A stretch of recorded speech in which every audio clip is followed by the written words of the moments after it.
రాష్ట్రంలో త్వరలోనే దాదాపు 1400 రకాల ప్రభుత్వ సేవలు ఆన్లైన్ చేయనున్నారు. వాట్సాప్ సహా ఏఐ సాయంతో ప్రజల సమస్యలు పరిష్కరించాలని చంద్రబాబు నిర్ణయించారు. ఇదేంటి అనుకుంటున్నారా? నిజమే. తన మంత్రివర్గ సభ్యుల నెట్ సామర్థ్యాన్ని చంద్రబాబు పరిశీలించాలని భావించారు. తాజాగా గురువారం జరిగిన మంత్రివర్గ సమావేశంలో పలు కీలక అంశాలపై చర్చల అనంతరం చివరిలో కొందరు మంత్రులను ఆయన ఉండండి అని సూచించారు.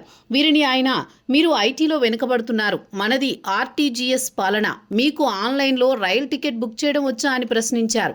దీనికి సదరు మంత్రులు విస్మయం వ్యక్తం చేశారు. ఒకరిద్దరు వచ్చని సమాధానం చెబితే మిగిలిన వారు మౌనంగా ఉన్నారు. దీంతో చంద్రబాబు స్పందిస్తూ, ప్రస్తుతం మనం ఏఐలోకి వచ్చేసాం, కానీ మీకు వినియోగించడం రావడం లేదు. ఇలా అయితే ఇబ్బందులు వస్తాయి. రాని వారు నేర్చుకోండి, తప్పేమీ కాదు.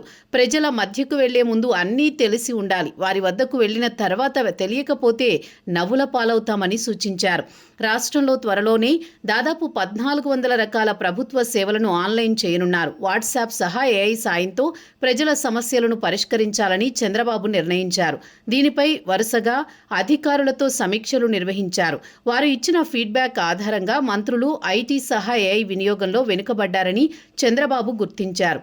దీంతో ఆయన వారికి కొన్ని సూచనలు చేశారు. ఏఐ వినియోగం ఎలా ఉన్నా ఆన్లైన్లో తర్ఫీదు పొందాలని, ఏ అప్లికేషన్స్ను ఎలా పరిష్కరించాలన్న విషయంపై అవగాహన పెంచుకోవాలని సూచించారు. ముఖ్యంగా వచ్చే 2 ఏళ్లలో పాలన మరింత వేగంగా సాగుతుందన్న ఆయన, దీనికి సమర్థవంతమైన నాలెడ్జ్ అవసరమవుతుందన్నారు. అంతేకాదు, మీరు వేరే వారిపై ఆధారపడకుండా ఆన్లైన్లోనే ఫైళ్లను పరిష్కరించడం, సమస్యలు తెలుసుకోవడం వంటివి చేయాలని ఆయన సూచించారు.